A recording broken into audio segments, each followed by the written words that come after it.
Not only will this project make Edo a major industrial hub, and please all you industrialists, come to Edo and come to our park.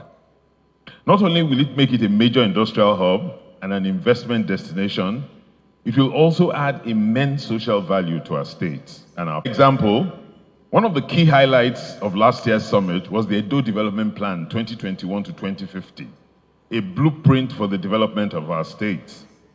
The plan, significant progress has been made in the development of the Benin Enterprise and Industrial Park, which will be equipped with state-of-the-art infrastructure, roads, power, policies for the benefit of all Nigerians, and to effectively implement these right policies.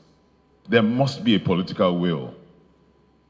This is how we shall navigate the headwinds we face, regardless of the sovereign issues we have. Since our last to the world, and even more, how do we provide an environment that is safe, where we all walk around without fear at any time of the day or night, and where we believe that our businesses are safe? And our sub-national governments like Edo State, to look for effective avenues of creating many more jobs, generating more revenue. Parts of the country were ravaged by floods. Sadly, many people lost their lives and lost their properties. Farmers lost their crops. Traders lost their wares. Businesses were shut, schools were closed. And how will we feed this population? How? How we will provide infrastructure for this population? Critically, how do we create? And to finance capital and recurrent expenditure, we have to borrow extensively, locally and internationally. States and they intimidate. And it takes a strong-hearted human being to invest in Nigeria. But in Edo State, we're making it easy for people to invest. So even we have been losing massive revenues to oil theft and leakages. Alarming quantities of our crude money we earn by 19%. So we're paying more on our debt than the revenue we earn, by at least 19%.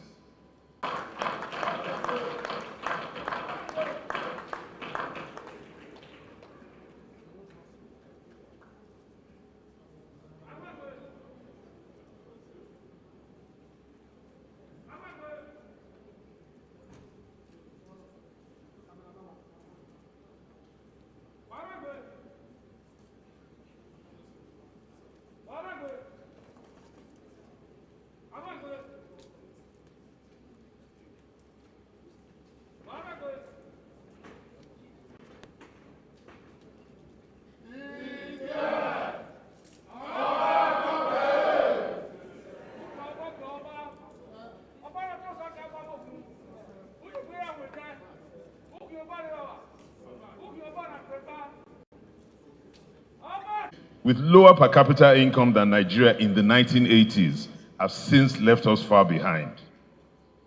The World Bank estimates that even this year, 7 million more Nigerians will descend into abject poverty. That will be sincere greetings, and everybody will know why soon. I extend sincere greetings and appreciation to our for their vision, determination, and drive. The governor and his team have worked hard in the journey. Getting you guys out of Lagos, I know it's so difficult, and I thank you. Members of the press, distinguished ladies and gentlemen here present, other members of the Edo State House of Assembly here present, judges of the Edo State High Court, senior civil servants, members of the board of Alaghodaro, our keynote speaker today, Dr. Igehon, Right Honorable Marcus Omobun, the Chief Judge and my boss, Omonoba Nedo, Uku Apolopolo, Ewuarell II, Alaghodaro, Oba of Benin. The party to the pride of the land, the founding fathers of labor, and our time to serve is now. The glory of the new Edo nation will forever be our pride. Beautiful Edo, glorious Edo, you're the heartbeat of Nigeria. Beautiful Edo, glorious Edo, stars are singing over you. You're the land people dream to be. The welcome address by the chairman of the board of Alaghodaro. Governor of Edo State, Mr. Godwin Ohehase Obaseki. Your Excellency. Can we make the applause be resounding for His Excellency?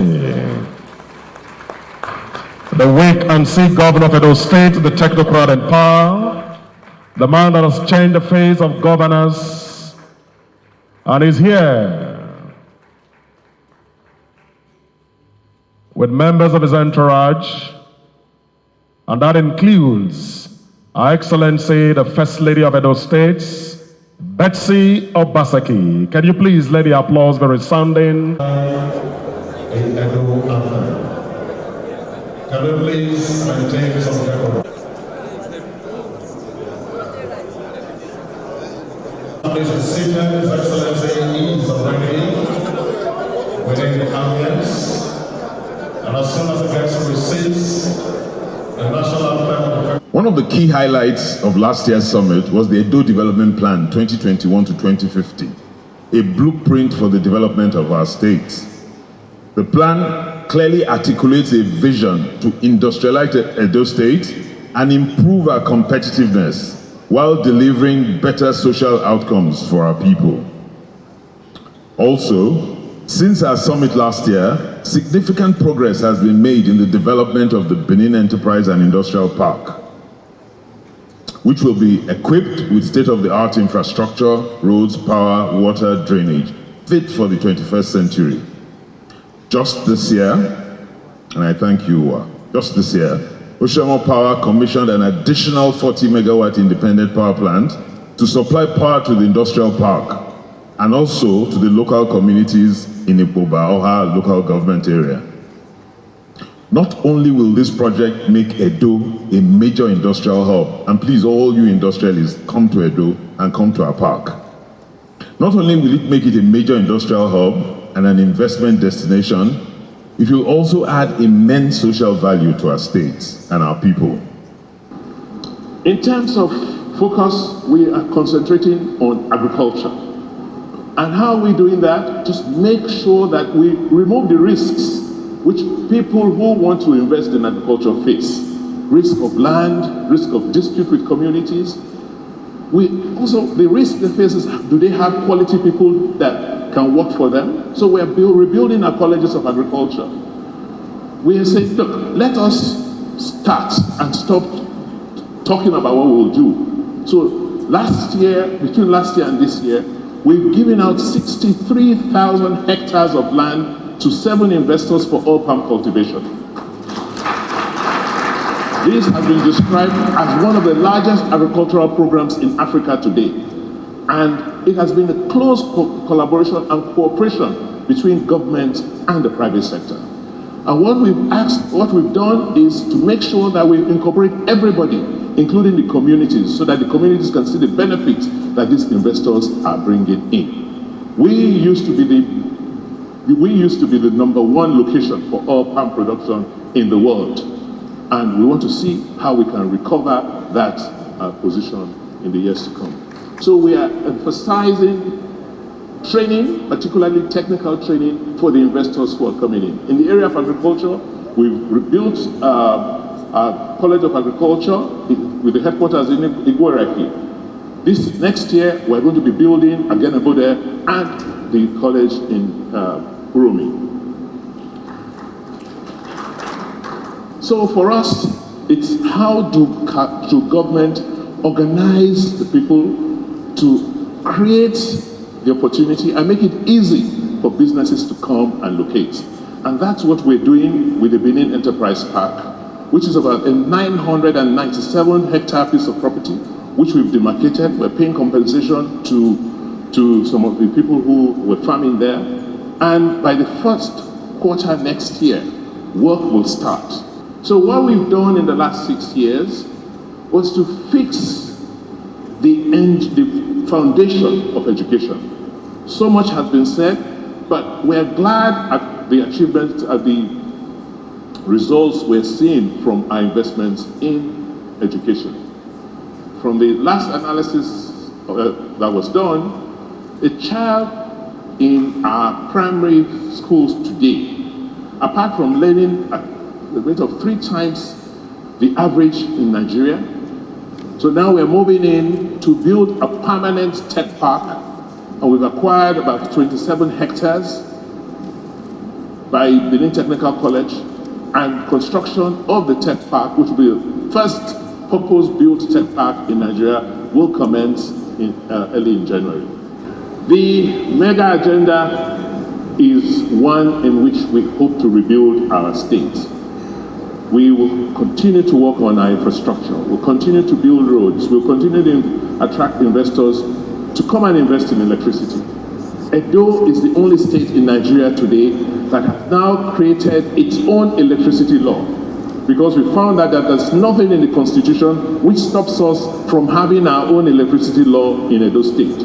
So we now have an electricity law in Edo State, which now gives us the authority, the power to grant licenses to people who want to come and generate electricity in Edo or want to come and distribute electricity in Edo. In that way, we're creating an electricity market, which I'm hoping Dr. Ewuarell will talk about during his speech. One of the projects we're hoping that we will move significantly before we leave office is the Benin River Port. It makes economic sense. The studies have been completed, the environmental impact assessment has been done, and applications have been made to the MPA, and we're at the stage where we're making the final push to get investors to help us build that port, who come and log indiscriminately. We are investing in forests, and next year we're going to be doing fresh allocations for people who want to invest in forestry assets. Lastly, in the area of the environment, we must clean and green Edo. Here we'll be needing the support of our traditional institutions. We all agree we cannot continue to run our cities with the kind of filth we see today. We have to force the local governments to do what they are supposed to do. The state government will give them the support. Every child in Edo is now being encouraged that on their birthdays they must plant a tree.